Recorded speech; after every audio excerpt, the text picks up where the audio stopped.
جمهوریت کې به ملا کېدلو، امارت کې مې کدی لذي راځي، او په ساقي خو له وختي راسي شکیم مل چې څنګه دروازې لذي راځي،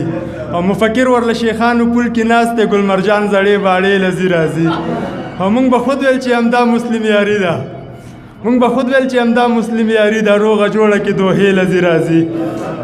غزل صادق صاحب غزل دی وایي وخت تاله خو ژوندون له خندا شین دی،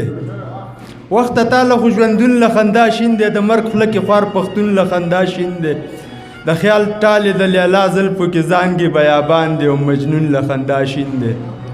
د بڼو غشو زړګی زخمي کړو های توبه ورله لړمون له خندا شین دی، خګیله پکې له چا نه سړی وکړي چې زورواکو له قانون له خندا شین دی. ویل نه کنه د یونین ضرورت دی، اوس په خپله ورله یون له خندا شین دی، لوټ کانې کې بیا شوروانه پښې چاپیر کې جنګلک له چلستون له خندا شین دی، او پېښورۍ ملنګ د شنو نه ګیله نه کوي، شنو له ټول شین کمیسون له خندا شین دی. د نورو شاعرانو د شعرونو لیدو لپاره همدا اوس د شیبه باران یوټیوب چینل ته لاړ شئ، زموږ چینل سبسکرایب کړئ، د زنګ بټنه کېکاږئ او د خوندورو ادبي خپرونو څخه خوند واخلئ.